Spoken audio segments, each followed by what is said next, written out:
Sa patro ara na aton koneksyon sakay Abian Ralph naka-standby na sa karon nga mga tiyon. Abian Ralph, good morning. Come in.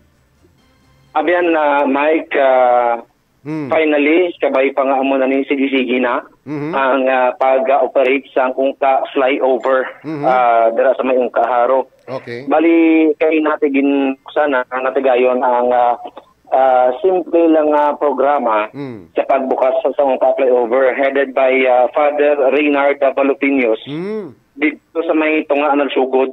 Tapos nag-blessing panaog dito pakadto sa may area sang Pagya samtang nagalakat-lakat.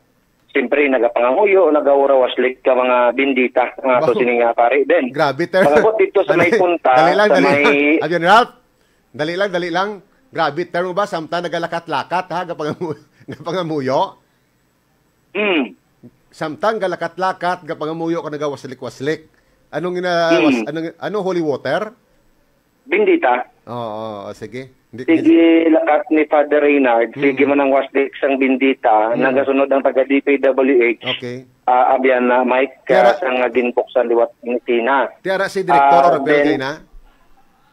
Wala siya. Si Assistant Regional Director Alfruto lang available dito kay Ina. Ang contractor at the same time, ang assistant, ang chief ng construction division na si Engineer Ormel Santos. Yes. Kabalo ka po nga si Alfruto gito nagtener ang nag-attend kay na. Oo. Kay man kung ano nagkalanabo sa Ungka flyover, ang mandato sina sa Alfruto gid. Kung ano mga kamalamalahan nga nagkalahinabo dira sang una kung nga gibuisit ng UFO ne, ang nakabalo kag nakaintindig sina si Alfruto. Amo na nga assistant regional director mo. Na, ti sila gina sang direktor nga nagligan mo bayi to bla. Si tong babae gani? Si Bueno. Si Bueno na si Oropel actually niya, si Director Oropel niya, nanabo na ni sa kakulangan nila. Kumbaga siya lang niyang gabaton sang sipa kag flying kick sang pumuluyo kag sang trimedia. Pero ang ugat kun nga amuning dinangatan nga dogin buisit ang UFO, ang nakaintindig gid sina si Alfruto. Ti mo na gani nga dapat gani na kay ara sa salikod sang pare. Kay ko na waslikan isa sang bindita kabay patani nga magtalarong na ni sila sa DPWH para hindi na ang mga masunod nga mga mega projects bala hindi na pagbuisiton pareho sini. Rada ang mga video ta napasa ta nga diri sa may portion sang Pagya. Sige pa ang jet grouting. Okay. Na-interview namon kina si Director Alfruto. So dito bukas na ini 24 oras again Mike. Okay. Ka flyover. Kaya may mga nabilis mga pangarilin dito sa ibabaw. Ugaring ang mga reelings na nga nabilin sa puso sa nila. After nga matamat lang natin medyo light na itong obrahon nila para natin may design nga may santo to sa ginpercent nagigad sa aton. Okay. The same time, ang iban nga mag-obra dira sa may center lane, hindi man maapektuhan ang dalagan sa trapiko kung nag-obra sa dira nga area samtang bukas na nga to sing Ungka flyover. Ang pamangkot man lang to kay gidugang ang mga motorsiklo nga tikamagan man lang sa motor nga hindi pagpagyon kay sa national roads naton bawal kuno ang mga motor. Siling ko ganito pamangkoton ko na lang diretso. Siling ko balaan ko na kung ano ang rason nga hindi mapagin mga motor sa ibabaw. Yaman. Balan mo ko na, no? Nga, gani. Do malisyoso kung daan ang imo nga dalagan sa presentation eh. Amo na nga gayuhom na lang ko. Nga hindi kagi ang motor. Ang motor na nakarga tracer. Di ba bugat na yung tracer mo sa motor? Oo. Tres nga daan. Uno. Dos. Tracer. Di ba mo na? Oo, mabugat na yan karga sa motor. Sa motor alon lang. Galabutaw ka?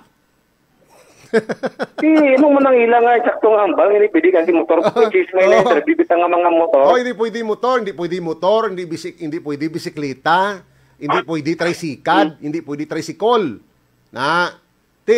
Subong. Even the fact nga hindi man pwede ang tricycle kiti dito sa babaw.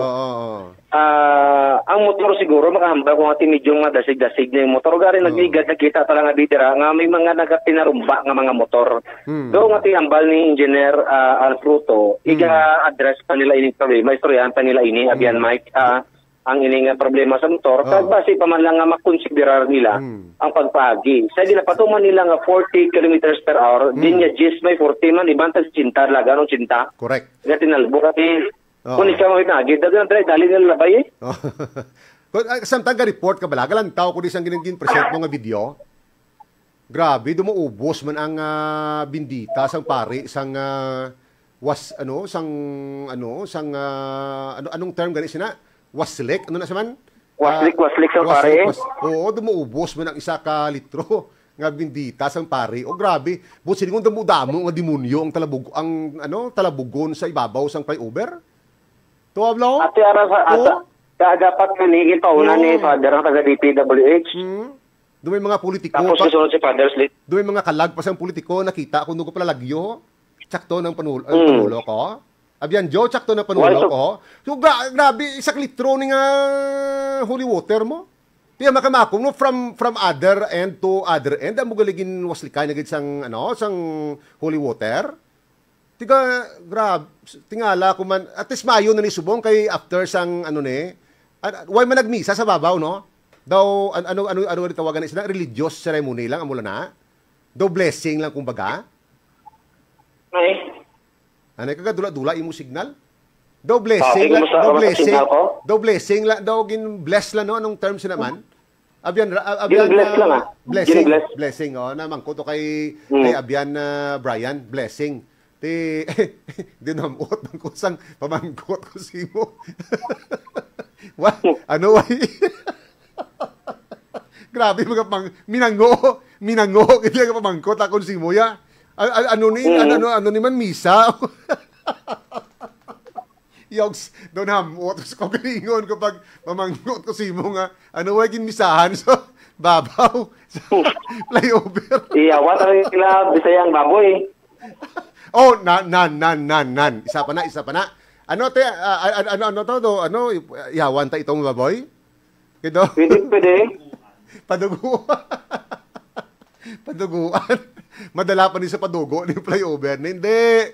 Ang dapat sa flyover niya, ilansang tada mga politiko nga nagkawat sang budget sina kung nga ang 680 million bilang-bilang niya. Way pagani magamit nag-usmod na. Tapos kinidiyahan 1 billion na yung 1 tiga ni o 980 million na subong. Ting 680 kabalo ka nga nag-usmod tong mga poste, ngay pa magamit. Kay man tinuklo na tong daway pa ka umpisaya Abian Ralph ang project. Ang 680 to para naman lang bilin. Kay tinuklo na tong daan sa mga politiko, mga ang proponents ng project na da. Amo na nagsagi puli ang kag ingkit sang sang budget sang ungka flyover. Kita mo kung ginbuisit get. Maganda. Sige. Doon dito nakuha atensyon ko sang grabe nga waslik sang pari sang holy water. Kung nagkakadapat amo gyud man dapat himoon. Okay, proceed. Do gaya tugot na yung waslik ni padre nga do ginano lagi lang ang holy water blo. Gani, taga doon umul gid siya magsagad ka waslik. Blo may matsaga ko may makita sa mga demonyo samtang ka waslik siya. May mga politiko, may mga nakita kuya gani nga do mga kalag man to sang politiko to. Why to politiko? Nakabarong. Hindi kalag gani, hambal ko. Amo na guro ang ara sa babaw nga nagabantay kung nga do ginadimalas ang UFO bla. Di mo na ginatabo, guro ni Father, mga nagapamasyar, guro nga mga kalag sa... Balaan ko nga kalag sa politiko, kaya man nakabaro nga kalag.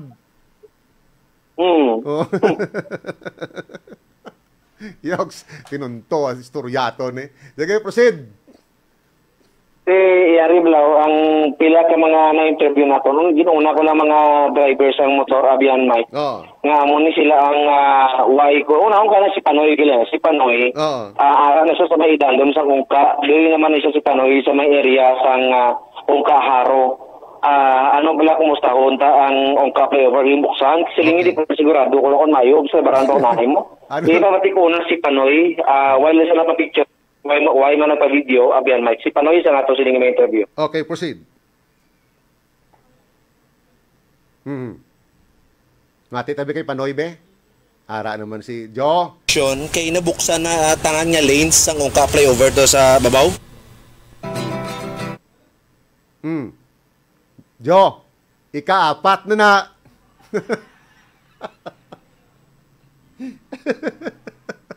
Yogs, Jo. Do ginakutaw-kutaw programa ako sumungaw. Anong tabo? Abi Eric, kasi kasuwabi na ako. Wala pa man nato na nabalaan kung maayo kayo bago pa bala na observeran pa nato na kung ano ang iya nga paglakad sa mga salakyan dira. Kaya dapat ma-minimize ang traffic dito sa ungka kay permi lang traffic. Dahil sa flyover, perwisyo sa mga pamuluyo. Kaya mula na nga ako ma-comment dira sa ilang dira dapat nila kagang ang sa dalom di bala dapat ila maniwasingan kayang yabok sing mga siminto balang kalabilin dapat limipyuhan Manila kayang kwan gahatag simbalatian sa tao kaya ang dapat sinang kwan iwasingan Manila kay perwisyo gid sa mga gilistar dire sa ungka nga ang yabok grabe gatag sang masakit sa mga tao. Amulan na mambal. Okay, ano ganing ngalan ta? Hayo lang Panoy lang Si Panoy. Do barkada niyo. Abian Ralph. Do grupo niyo. Silin ko do grupo. Grupo gini. Wala lang siya nagpa-video, pero may tiyangin na siya dahil sa may idalong Abian Mike. Nareklamo siya sa perwisyo. Sa mga motorsiklo naman, galay na nagila sa dingabuot, kag luyag bang nila palabot sa pagdumalahan sa DPWH. Ang ila sininga sentimento, nga hindi sila pwede pagpagyon, dira sa mga ibabaw sa nga iniungka flyover. Ipapatita si Lindy Banjola sa nato niya mga interview. Okay, proceed. Ano yung ngalan? Lendy ano? Banjola. Pila edad? Ma'am Lendy, ano yung reaction? Nabuksan ang ibabaw to sa flyover. Next, siguro kayang idalom. Anong reaction mo? Kaya dito matapos-tapos na iba nila yung flyover. Naman siguro, natawhay naman siguro ang kwan sa traffic. Pero mabundulan na malang mga salakyan. Ang dami sabaw na malaki. Kagang sige pa obradi do almost pila na ka-years nga ito sila sa kagahot, no? Doon anad naman ang kalinga nyo. Pero nalipay ka man nyo mahumanag yung manang umba.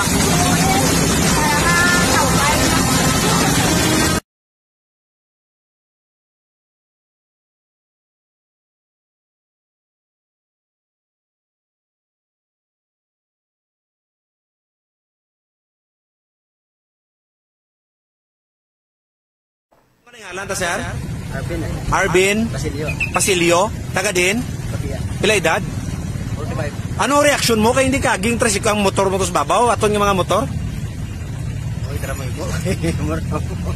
Pero kung pasugtan, magi ka mas babaw? Hindi. Kay traffic mo. Pero mas namigi ko nag-agi sa babaw, no? So ano yung mo mapalabot sa taga DPWH? Ate tani pasugtan man kita nga sa motor nga agi da. Ate sige. Mga hangaw mo tanadaad tos babaw nami tanagyan to raka ti mo makita to nga mga balay tos babaw to. Di ba? Okay. Yari naman si Edwin Palmes sa nato niya ma-interview. Ano yung reaksyon nga hindi kagi motor tos babaw? Yung sa ako, nakausado ka buntay, kay traffic ka daan, nung kumagin ka sa dalo, kung kumayo kong parking sa babaw, kaya daw taway ang biyahe ta. Kung nga tawon gani mas magani ang motor ko para sa mga dragko, ang mga truck iban nga mas lakyan, no? Wag ang ambal nila, motor ko no, hinay.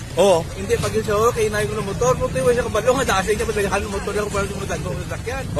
Hindi, wala ako kabalo, kung ano problema siya na. Kung naging payment siya, namon na kapatakaran. So, hopefully nga sa pati din sa statement mo, kabay pa nga makalabot sa ila kapabuksan Kabay pa, sa amon nga mga okasyon, dapat i-open na nila na. Kasi ang taga-uras nato, importante. Dapat dapat nila na, lang. Okay, ano ganing ngalan to, sir? Ay, doon sir.